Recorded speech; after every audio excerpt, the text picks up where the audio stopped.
Kuo daugiau megapikselių, tuo geriau. Kuo didesnė raiška, tuo geriau. Taip dažnas mano pirkėjas, kuris nėra susidūręs su kamerom arba turi tikrai nepilną informaciją, o galbūt pardavėjas jums ne viską pasakė. Štai turime tokį mes ekspozicijos autobusą, kurį mes galime atvaryti pas tuos, kurie renkasi IP kameras. Šiuo metu naktis, lyja, be galo šlykštus oras, taip kad lendam pas mus į vidų ir pažiūrėsim, kaip tos kameros filmuoja tokie tamsoje. Prožektorių išjungiu. Štai, turim tokią šviesą. Na ir mūsų kambarėlis. Štai, tiek kameryčių. Ir atkreipkite dėmesį, o tai pravažiuos mašina, nes dabar labai akina į kamerą. Tai mes sulauksim, ko pravažiuosinai. Štai, normalizavosi kameros. Ir štai, koks gali būti tarp kamerų skirtumas. Kaip filmuoja vienas kameras, kaip filmuoja kitas kameros. Ir eikim dabar prie esmės. Pasileiskime mes 4 kameras, kad mums būtų lengviau kalbėti. Štai. Spėkit, kurioje kameroje yra daugiausia raiškos. Čia. Būtent čia, kur daugiausia raiškos, vaizdas yra tamsiausias. Čia yra taip pat tamsu, o čia yra šviesiausiai. 2 megapikseliai, 5 megapikseliai ir 8 megapikseliai. Klasė kameros ta pati, sensorius tokio pat dydžio. Sensorius yra kamerai labai svarbus. Pereikim prie kitos klasės. Pažiūrėkime sekančias 4 kameras. Tarkime šias. Na, kaip jums skirtumas?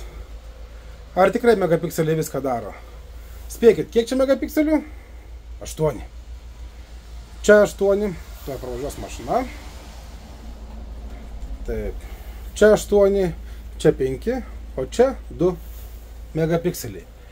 Ar tikrai neklystate manydami, kad kuo daugiau raiškos, tuo bus kamerai geriau? Galite suklysti. Ar yra išimčių? Be abejonės yra išimčių. Kamerų klasės, pinigai ir galbūt karta sensoriaus taip pat turi didžiulį įtaką. Tai negalim sakyti griežtai, kad jau daug megapikselių bus blogai, mažai megapikselių bus naktį gerai. Už nemažus pinigus galime įsigyti aukštos klasės kamerą, naujos technologijos ir mes tuoj pažiūrėsime, kaip jos rodo. Pasirinkame šiek tiek daugiau kameryčių, kad būtų jums šiek tiek įdomiau. Va tokie skirtumai yra tarp kamerų. Ir turbūt viena įdomesnių kamerų yra šita. Tuoj pavažiuos mašina. Pažiūrėkite, kaip jinai filmuoja. Čia irgi yra 8 megapikseliai, bet tai nėra pigu. Šita kamera 1000 nekainuoja, bet jau į tą pusę. Tikslios kainos pasakyti negalim todėl, kad kuomet perkama yra įranga, mes kainą skaičiuojam individualiai, atsižvelgiam į kitus komponentus, taip kad ta kaina šiek tiek gali svyruoti, bet kaip filmuoja kamera be jokio pašvietimo, visiškai tamsoje. Duokim alternatyvą, irgi bus, čia dabar mes žiūrėjome 8 megapikselius ir tuoj surasiu kitą kamerą, irgi 8 megapikseliai. Yra skirtumas? Yra. Taip kad, jeigu norite teisingai ir ilgam išsirinkti kameras, kurios jums patiks, rekomenduojame rinktis IP kameras, kitaip tariant, laidinės, joms reikia internetinių laidų. Ir jeigu jūsų objektas yra didžiulis, rekomenduojame mūsų šią paslaugą mobilią kamerų ekspoziciją.